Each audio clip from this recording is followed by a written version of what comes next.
So here's an article that I found, or a poll, and this will open up sort of a real estate conversation. So if you guys were here to learn a little bit more about real estate or figure out how you can kind of get involved in investing, tune in. Yeah. Subscribe, by the way, if you haven't. Just, do that. Yeah. Let's just get that out of the way. Video. You like guys the need video. to like. So we can pay more rent around here and have bigger pockets. Agreed. Okay. But here's a poll that I found out. And it's basically revolving around the young people, our audience, Gen Z, in their 20s, millennials in their 30s, that they do want to buy homes, but the problem is they can't afford it. Mm-hmm. So here's some stats. So YouGov, which is a arm of the government polling site, has asked non-homeowners, that's very important because they don't own homes already, right? Millennials ages 26 to 41 and Gen Z ages 18 to 25, as to what you would define success and the American dream today, okay?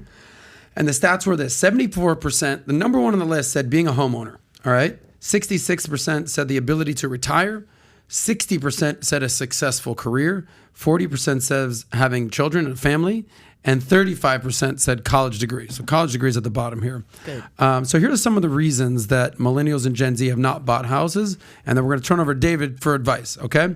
So the reasons they have not yet purchased comes down to affordability. Gen Zers largely because they just haven't made enough money yet, and millennials blame just the rising costs of housing, okay? So housing has obviously increased. So these are two different categories here. So this is Gen Z, who just really hasn't started making money yet, and these are millennials who have made some money, but they're like, damn, things are expensive right now. So I guess when I'm turning it over to you, David, is put yourself in that 22-year-old who graduated, has some money in the bank. Well, nobody's like you, so let's do that. Not you. You're a Gen Zer, you haven't made any money, what you would do in that situation, 22. And then you're 32, you've made some money, you've got a career, but houses are a little expensive these days. Put yourself into each of those shoes, and what advice would you have for those people? Have you heard a human being ever in your life that said, man, when I bought my house, I was shocked at how cheap it was. It wasn't expensive at all. No. It doesn't happen. Housing has always been expensive. It will always feel expensive. It is going to get more expensive in the future. So that argument that housing is expensive it's just like, yeah, I tried to score, but the defender just keeps trying to stop me. Like, yeah, he's supposed to. There's other people that want those assets. There's other people that want that same house that you do. It's supposed to be hard. It's okay that it's hard, because when you get it, it's massively valuable.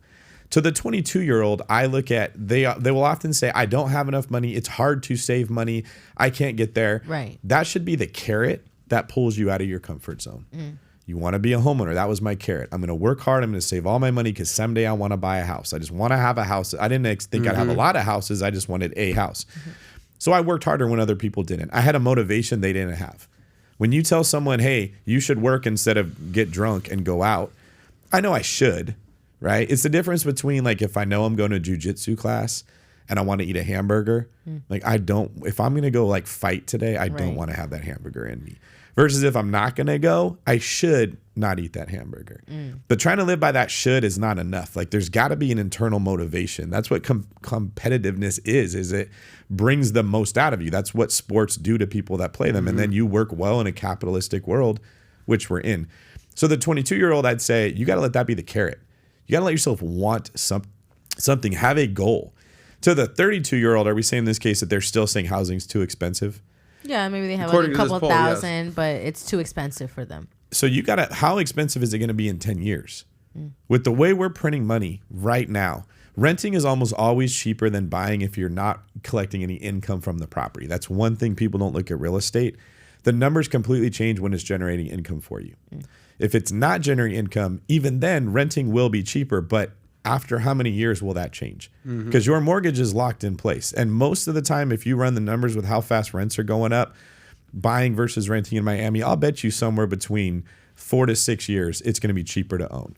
And you're buying a house for the rest of your life. It's an upfront investment. Now, what we teach on and what I teach on is a concept called house hacking. Yeah. So if that's too expensive, buy yourself a triplex or buy yourself a 6-bedroom house, rent the 5 bedrooms out to your buddies that don't save their money, let them pay your mortgage for you, live for free, and get a house. When you start looking at real estate like that, it's not more expensive than renting. Yeah. So if you like that clip, click right here to watch another, or if you want to watch the entire Soscast, click right here.